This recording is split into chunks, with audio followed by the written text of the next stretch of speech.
Hello friends, आज मैं हूं कियान। आज हम करने जा रहे हैं class 10th maths chapter 1 exercise 1.2 question number 4, 5 और 6। तो क्वेश्चन नंबर 4 कहता है कि जो हमें given in the given HCF 306 and 657 is equal to 9, find the LCM of 306 and 657। तो जो ये क्वेश्चन है इसमें हमारा ये वाला फॉर्मूला लगेगा LCM into HCF is equal to A into B। तो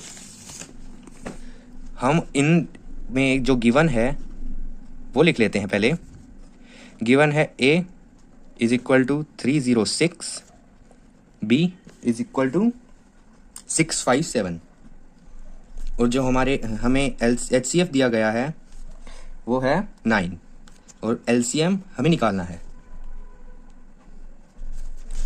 तो इसमें हम सबसे पहले फॉर्मूला लिखते हैं into HCF is equal to A multiply B।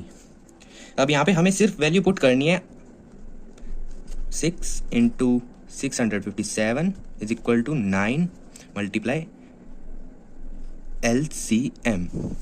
अगर हम 9 को नीचे डिवीजन में लिया है क्योंकि ये मल्टीप्लाई में है, यहाँ 306 multiply 657 is equal to LCM divided by 9। अब ये 3 1 ज़ा 0 2 3 3 ज़ा, फिर से 3 3 2 ज़ा 3 1 ज़ा 3 9 ज़ा, और इन दोनों का जो प्रोडक्ट होगा वो LCM इज इक्वल टू वो आएगा 2 2 3 3 8। इनका अगर हम प्रोडक्ट करेंगे तो ये 2 2 3 3 8 आएगा। अब हम क्वेश्चन नंबर 5 करते हैं। क्वेश्चन नंबर 5 कह रहा है कि चेक वेदर 6 की power n can and with the digit 0 for any natural number n। तो इसमें यूं कहा है कि जो 6 की पावर n है वो अगर हम कोई भी पावर लें 1 2 3 सो ऑन, तो उसकी जो पावर लगने के बाद जो पावर खुलेगी तो कभी 0 से एंड होगी या नहीं।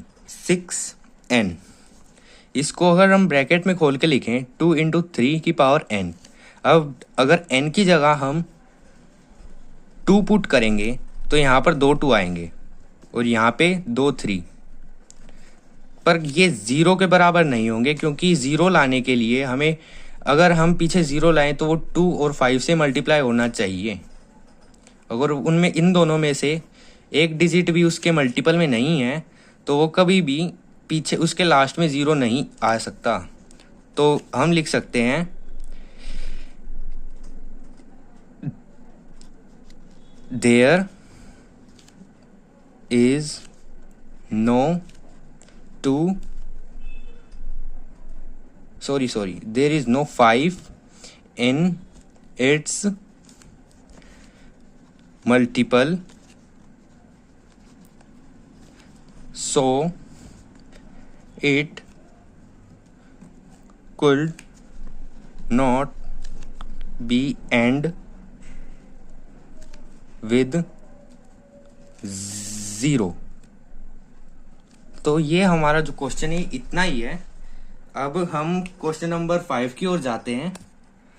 तो हमें जो क्वेश्चन नंबर 6 कह रहा है explain why 7 into 11 into 13 plus 13 and 7 into 6 into 5 into 4 into 3 into 2 into 1 plus 5 are composite number. तो कंपोजिट नंबर की ये पहचान होती है कि उसके 2 या 2 से ज्यादा ही मल्टीपल होनी चाहिए, 2 भी नहीं 2 से ज्यादा मल्टीपल होने चाहिए। तो अगर हम 7 इंटू 11 इंटू 13 प्लस 13 करें तो इसमें 13 कॉमन दिख रहा है क्योंकि यहाँ प्लस है और कुछ नहीं हो सकता। 7 इंटू 11 प्लस 1 करेंगे तो ये यहाँ पे इंटू में 1 रहेगा, तो ये 1 ये 2 और ये 3 हो गई ना। इसमें 3 इसके 3 मल्टीपल्स। सो हम लिखेंगे कि so it has more than 2 factors, thus it is a composite number. ऐसे ही इसका सेकंड पार्ट होएगा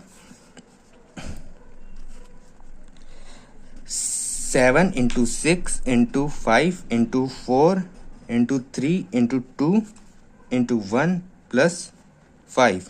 इसमें हमें 5 कॉमन दिख रहा है। 5 7 into 6 into 4 into 3 into 2 plus 1।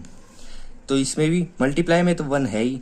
ये 1 फैक्टर, ये 2 फैक्टर, ये 3 फैक्टर और ये 4 फैक्टर। ऐसे ही सो it has more than 2 factors, thus it is a composite number। इसी के साथ हमारे 4th 5th 6th क्वेश्चन होते हैं। मिलते हैं आपको नेक्स्ट वीडियो में। लाइक सब्सक्राइब शेयर करना मत भूलिएगा। Thank you.